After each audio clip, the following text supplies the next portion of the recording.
Obsesión Radio. Permítenos trabajar contigo. Anúnciate con nosotros. Podemos hacer que nuestros seguidores conozcan tu producto, negocio o marca. Publicita con calidad. Llega a los oídos de todos. Haz conocer tu negocio. Tenemos el mejor precio radial publicitario. Comunícate al 0984-499-266. Visita nuestra página www.obsesionradio.com. Síguenos en nuestras redes sociales como Obsesión Radio. Contáctanos, estaremos gustosos de servirte.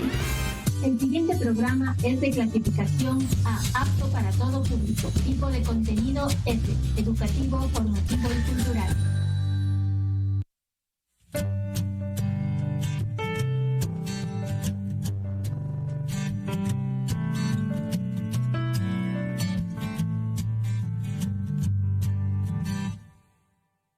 Tú llegaste a mi mundo, tú cambiaste. Muy buenas noches con todos los que nos escuchan el día de hoy. Este es su programa Cápsulas Neurológicas, su programa de todos los martes.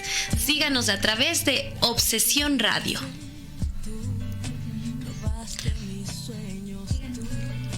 El día de hoy vamos a hablar de epilepsia en edades específicas. Vamos a hablar de epilepsia en niños y epilepsia en los adultos mayores. Acompáñennos, no se despeguen de nuestra programación. No te desconectes de la señal de Obsesión Radio. Enseguida volvemos. Inicio del espacio publicitario. Clixel Compu tiene todos los celulares de última tecnología en las mejores marcas y a los precios más bajos. Celulares con doble y triple chip, recargas, tarjetas, cargadores, memorias, parlantes, audífonos Bluetooth y mucho más. Clixel Compu te ofrece el mejor servicio técnico. ¿Para qué buscar más? En Clixel Compu tenemos todo. Encuéntrenos frente al Mercado 10 de Agosto, calle General Torres 1084 y calle Larga esquina. Ferretería Luminar ofrece a toda su clientela útiles para la construcción, herramientas y soluciones de materiales para las necesidades del hogar. Ventas al por mayor y menor. Ferretería Luminar, de su propietaria Paola Chabla, te espera de lunes a domingo de 7 de la mañana a 7 de la noche. Ubicados en Cuenca, calle Larga 1084 y General Torres. Ferretería Luminar, los mejores precios y productos garantizados.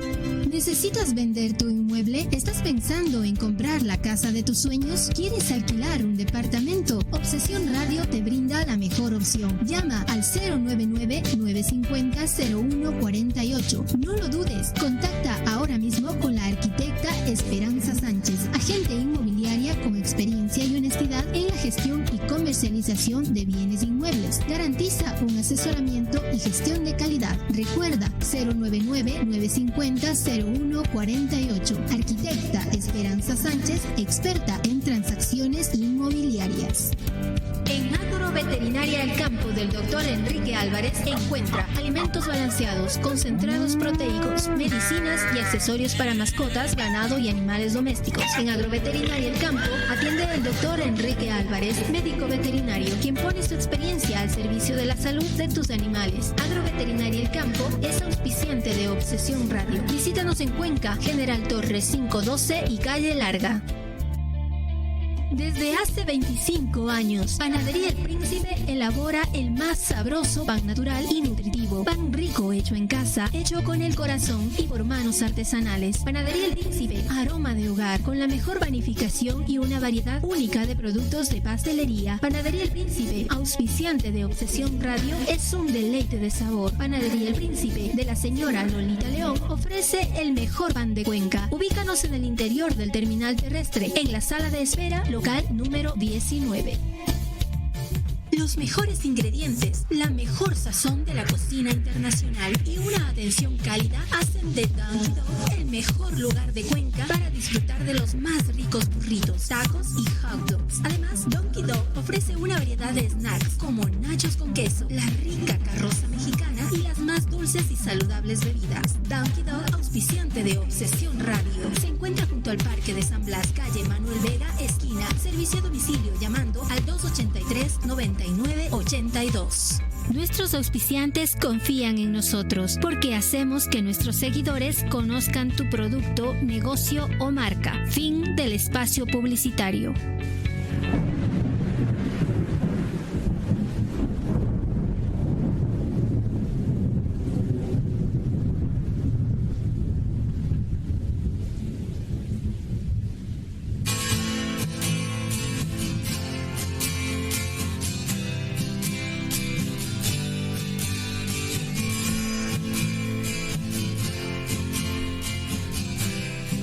Bueno, y con esto vamos a dar inicio a nuestro programa del día de hoy.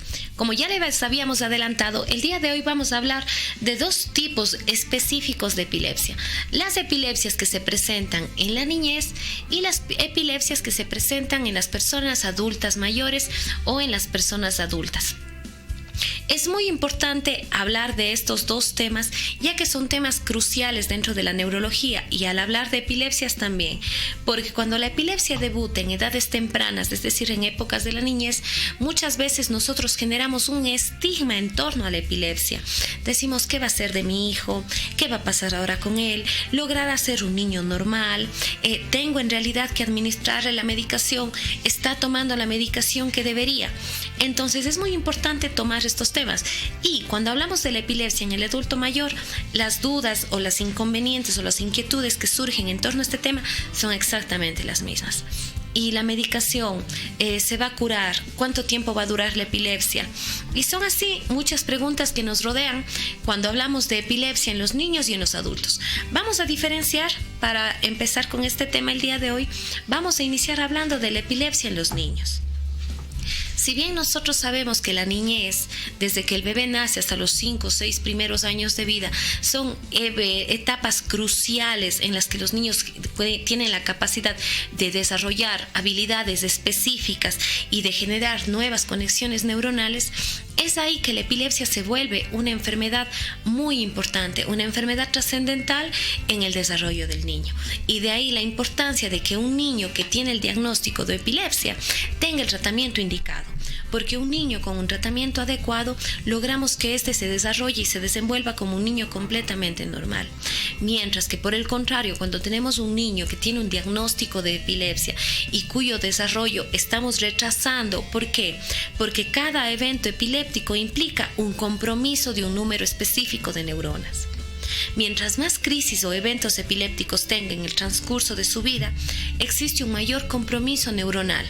Y por lo tanto, en un niño estaríamos hablando de un retraso en su desarrollo psicomotor o un retraso en su neurodesarrollo. Pues bien, vamos a hablar. La epilepsia en los niños puede debutar incluso al día siguiente posterior a haber nacido. Claro que existen factores específicos que nos indican qué niño es más propenso en desencadenar un evento epiléptico al nacimiento o durante la lactancia y qué niño no. Es muy importante tener en consideración, y esto va para los papitos, que los niños que sean prematuros, es decir, que hayan nacido antes de los 9 meses, antes de las 38 o 40 semanas de gestación, tienen mayor riesgo de realizar eventos epilépticos, precisamente porque cuando nosotros nacemos, nuestros pulmones tienen que estar o tener un desarrollo adecuado para que nos permitan con la primera inspiración del nacimiento dar un aporte adecuado de oxígeno a nuestro cerebro. Los niños que nacen antes de tiempo, los niños prematuros, son niños cuyos pulmones en algunos casos no se encuentran desarrollados por completo. Al tener esta inmadurez en sus pulmones, estamos garantizando que las primeras respiraciones o que las respiraciones iniciales de estos niños no vayan a ser efectivas. Es decir, que no se dé un aporte adecuado de oxígeno al cerebro de estos niños. Y el cerebro, al no tener un aporte adecuado de oxígeno, presenta lesiones.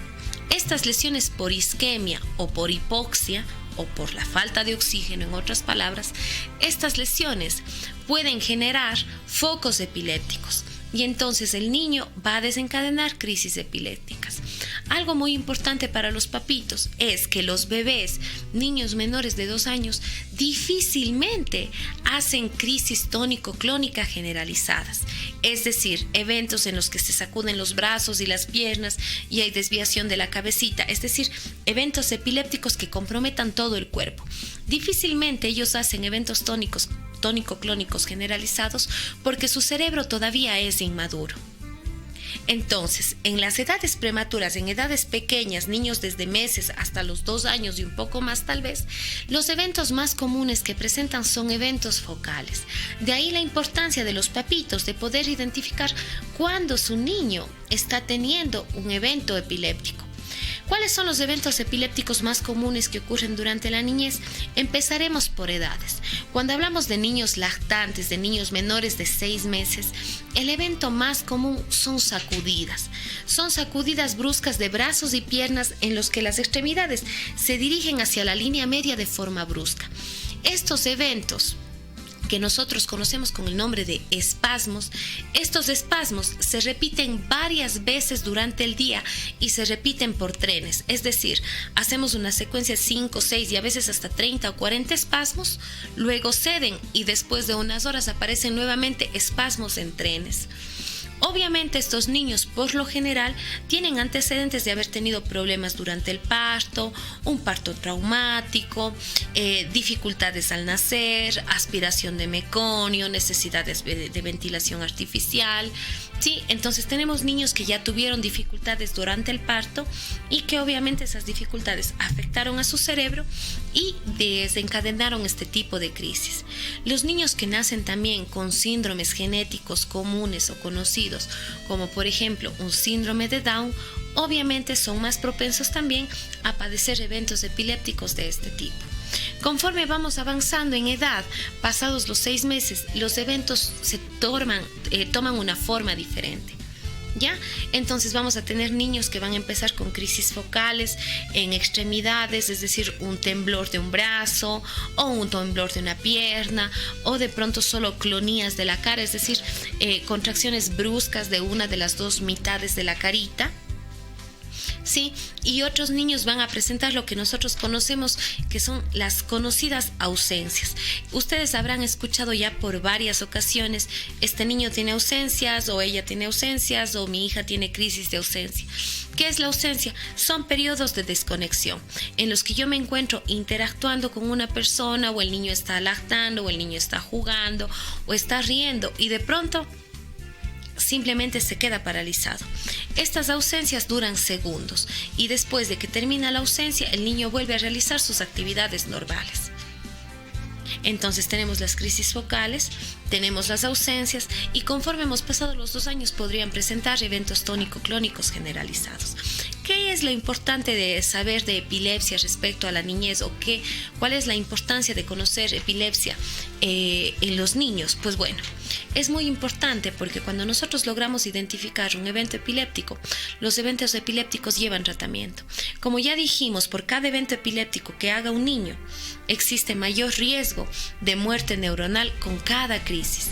Y cuando yo hablo de muerte neuronal, estoy hablando de un cierto tipo de retardo intelectual, de dificultad para el niño para generar nuevas habilidades, de rechazo al estudio, de bajas calificaciones, de trastornos conductuales, de conductas indebidas, de aislamiento social. Entonces de ahí parte la importancia de saber por qué mi niño debería llevar un tratamiento. Obviamente, cuando hablamos de niños, el tratamiento tiene que estar puesto por un especialista. Sí, en este caso un neurólogo. ¿Por qué? Porque no todos los medicamentos antiepilépticos que existen cubren todas las crisis que hay. Para cada crisis específica existe un medicamento específico. Existen incluso cierto tipo de medicamentos antiepilépticos que empeoran un tipo específico de crisis. Entonces, de ahí la importancia de poder identificar qué tipo de epilepsia tiene el niño y cuál es el tratamiento indicado. Muy importante también recordarles que no todas las epilepsias en la niñez son malas. Sí, que no todas las epilepsias en la niñez traen un compromiso del neurodesarrollo. Tenemos un grupo de epilepsias que nosotros les conocemos como epilepsias benignas de la infancia, que son precisamente crisis epilépticas que aparecen entre los 3 y los 6 años de vida. Debutan estos niños con epilepsia, pero al ser benignas de la infancia, quiere decir que son crisis que se presentan nada más en niños. Entonces, conforme el niño va entrando en la adolescencia y va terminando la pubertad, a la altura de los 15, 16 años, las crisis empiezan a disminuir en número para que cuando el niño sea un adulto no vaya a tener más crisis. Esas son las conocidas epilepsias benignas de la infancia.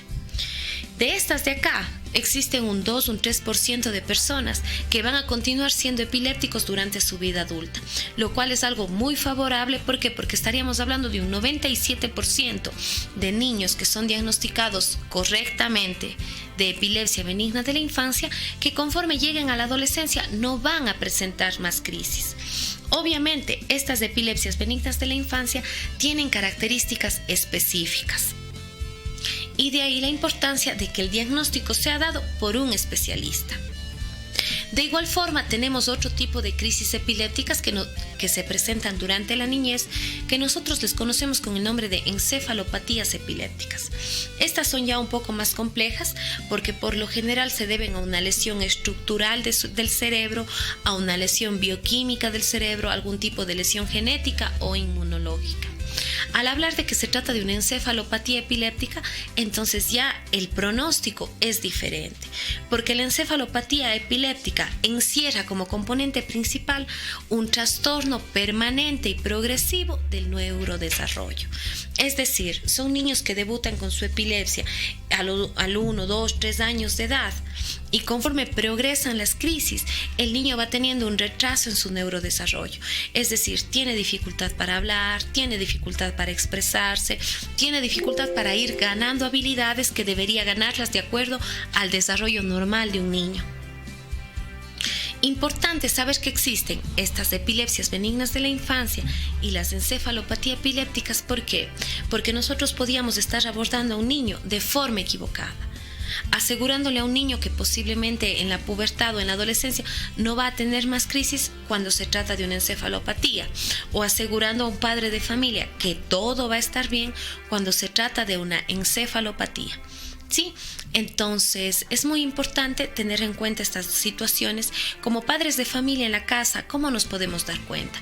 Sencillo, a raíz de que mi hijo o mi hija empezó a debutar con la epilepsia, empezó a debutar con sus crisis, ella se retrasó, empezó a hablar menos, caminaba menos, se tropezaba más, su vocabulario tenía menos palabras, empezó a perder habilidades. Antes bailaba y ahora ya no baila. Sí, entonces vemos que en lugar de progresar en el desarrollo que le corresponde como niño, sufre un retroceso.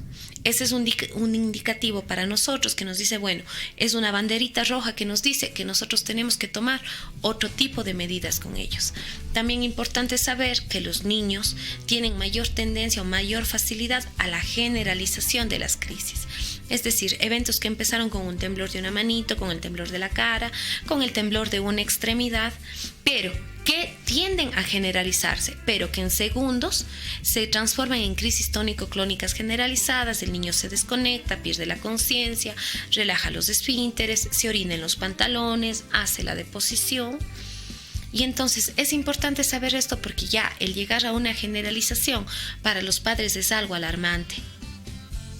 Y entonces, al ser un proceso alarmante, nos preocupamos y no sabemos a dónde llevarle. Y entonces visitamos a varios médicos y le damos una cantidad increíble de medicamentos, que muchas veces medicamentos que no cumplen la función que deberían o que no están colocados de acuerdo al tipo de epilepsia que tiene el niño.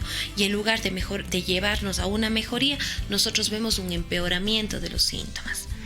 Entonces, ante cualquiera de estos síntomas, o si usted ya tiene un niño epiléptico en su familia, es su hijo, es su hermano, es importante reconocer que tenemos epilepsias que son benignas y que las epilepsias benignas de la infancia son la mayoría de los eventos epilépticos que se presentan durante la niñez.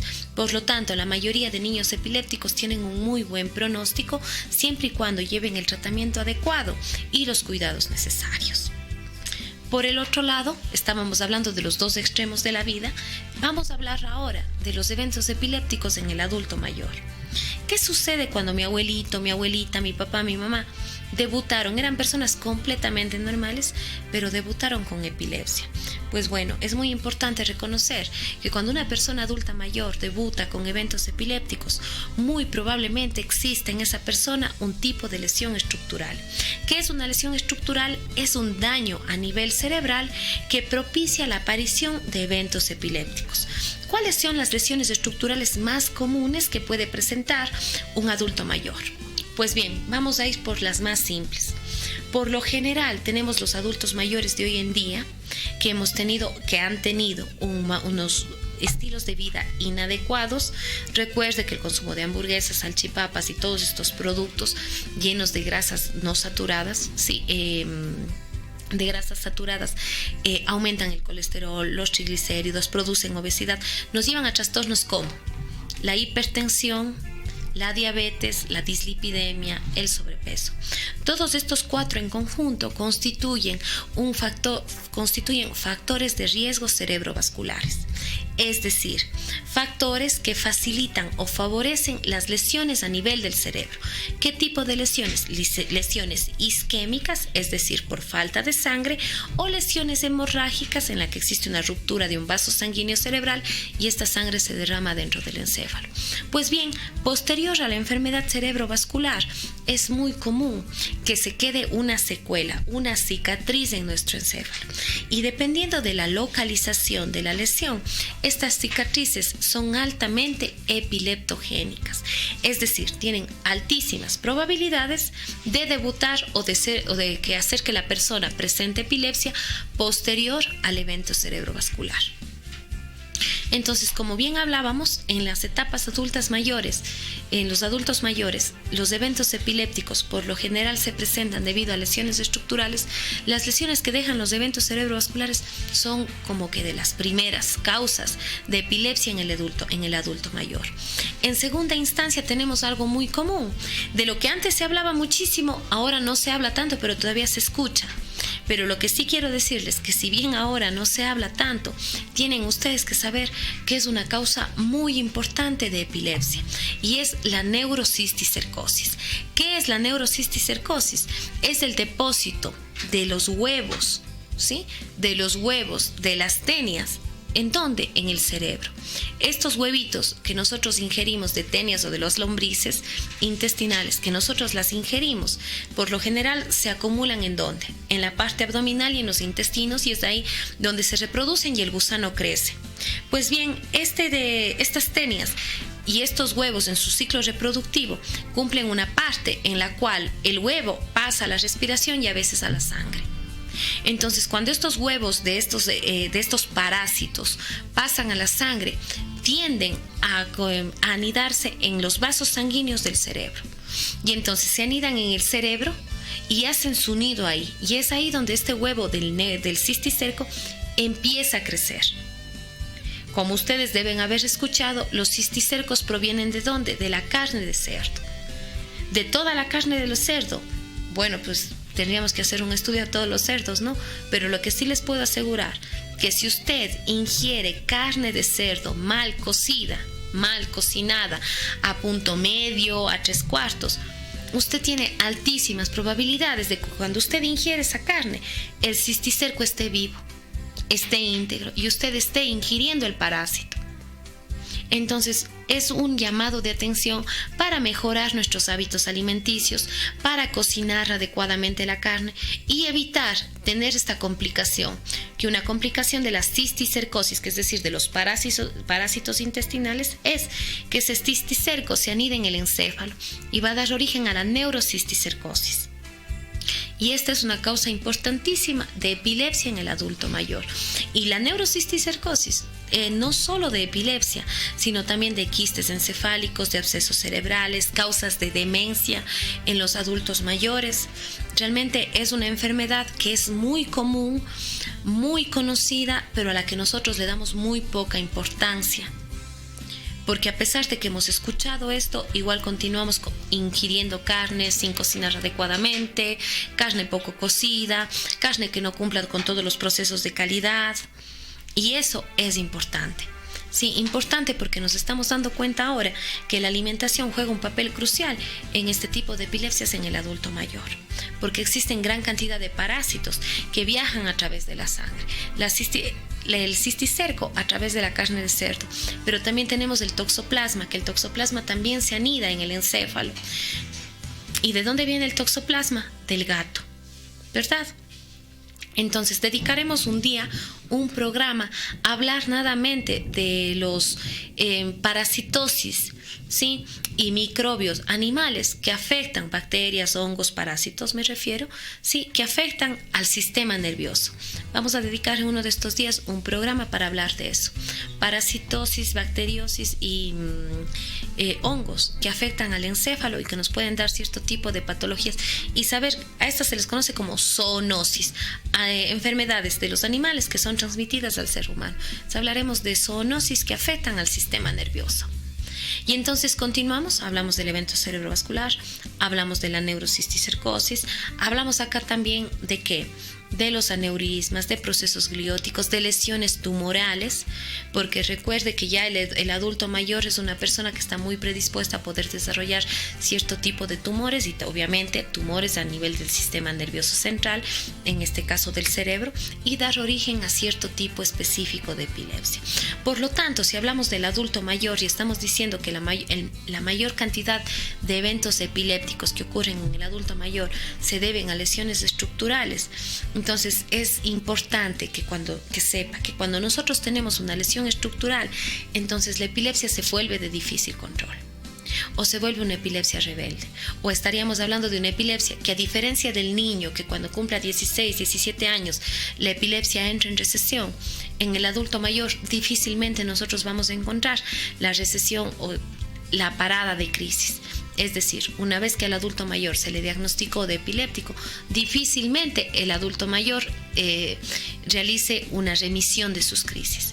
Por lo general, estas tienden a mantenerse iguales y en ciertos casos específicos a empeorar.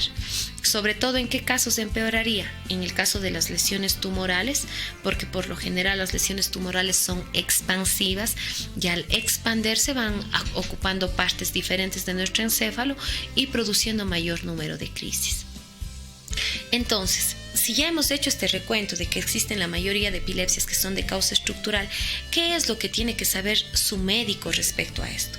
Pues bueno, es muy importante que cuando usted acuda donde el especialista, donde es un neurólogo, usted le mencione a él cuáles son las enfermedades concomitantes que tiene su papá, que tiene su hermano, que tiene su abuelito. ¿Por qué? Porque precisamente dependiendo de las enfermedades subyacentes que tenga el paciente, nosotros elegimos la mejor medicación. Porque entonces un paciente que sea hipertenso, diabético y epiléptico lleva un tipo específico de medicación, muy diferente a un paciente que sea insuficiente renal, muy diferente a un paciente que tenga cirrosis, porque todas las comorbilidades que hay en torno ya a una persona adulta mayor alteran el tratamiento y entonces hace que tenga un tratamiento mucho más personalizado. Porque por lo general ya los adultos mayores están cursando por varios tipos diferentes de otras enfermedades vasculares, enfermedades cardíacas, hepáticas, renales, pancreáticas, ¿sí? Y todo este tipo de enfermedades hace que la medicación tenga que ser elegida con mucho cuidado, con mucho tino y a veces en dosis muy pequeñas, porque precisamente al ser ellos adultos mayores ya sus órganos no funcionan de igual manera que en el joven y entonces el metabolismo de los fármacos se vuelve más lento. Y al decir que se vuelve más lento estamos diciendo que se tarda mucho más en disminuir la ingesta, en eliminar los fármacos que ingiere. Por lo tanto, a veces es importante incluso manejar dosis muy, muy, muy bajitas para garantizar que no existe un estado de toxicidad y este tipo de cosas. Entonces, el día de hoy nosotros hemos hecho una revisión rápida, ¿sí? Una revisión rápida de las epilepsias en los niños, de la epilepsia en el adulto mayor. Cualquier duda o inquietud que tengan en torno a este tema, ustedes pueden dejarnos sus comentarios y trataremos de responderles de forma oportuna. No olvide que esta es su radio Obsesión Radio. Les invitamos a que nos sigan a través de nuestra página de Facebook, de nuestra página de Twitter, a través de nuestro Instagram o a través de nuestra página web www.obsesionradio.com. No olvides de su programa Cápsulas Neurológicas, su programa de todos los martes. El día de hoy estuvo compartiendo con ustedes la doctora Joana Ávila. Este es un programa educativo que lo que pretende es mejorar la calidad de vida de quienes nos escuchan. Somos Obsesión Radio, este es su programa Cápsulas Neurológicas y les invitamos a que nos acompañen todos los martes por esta su radio favorita. Muchas gracias.